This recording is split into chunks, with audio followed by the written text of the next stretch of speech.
50 साल पुरानी एक विशाल और जर्जर हवेली एकांत में खड़ी है। उसकी दीवारों पर समय की परतें चढ़ चुकी है और हवाओं में रहस्य का आभास होता है। गांव के लोग इस हवेली से दूर रहते हैं क्योंकि कहा जाता है कि वहां रात को अजीब घटनाएं होती हैं। एक परिवार जो हाल ही में गांव में बसा है, पैसों की कमी के कारण हवेली में रहने का निर्णय करता है। पहली रात हवेली में शांति और रहस्य से भरी होती है। परिवार को हवेली की ठंडी हवाओं का एहसास होता है, लेकिन वे इसे नजरअंदाज कर देते हैं। रात के अंधेरे में जब सब सो रहे होते हैं, अचानक किसी की चीख हवेली में गूंजती है। घर के मुखिया की नींद खुल जाती है और उसे हवेली के गलियारों में किसी की परछाई दिखाई देती है। परछाई बहुत तेजी से अंधेरे में विलीन हो जाती है। अगले दिन परिवार के मुखिया को गांव के एक बूढ़े आदमी से पता चलता है कि 50 साल पहले उस हवेली में एक हत्या हुई थी। तब से हर रात हत्यारे की परछाई और मारे गए व्यक्ति की चीखें सुनाई देती है। कोई भी इस रहस्य को सुलझा नहीं सका है।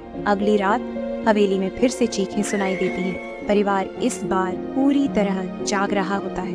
वे देखते हैं कि परछाई हवेली के एक पुराने कमरे में जाती है। साहस बटोरकर वे उस कमरे का दरवाजा खोलते हैं। कमरे में एक पुराना खून से सना हुआ चाकू और दीवार पर एक धुंधली तस्वीर लटकी होती है। परिवार को धीरे धीरे समझ आता है कि हवेली के अंदर कुछ अजीब है। हत्यारा और मारा गया व्यक्ति दोनों की आत्माएं अभी भी हवेली में कैद हैं। अब परिवार को इस रहस्य से मुक्त होने का कोई रास्ता खोजना होगा।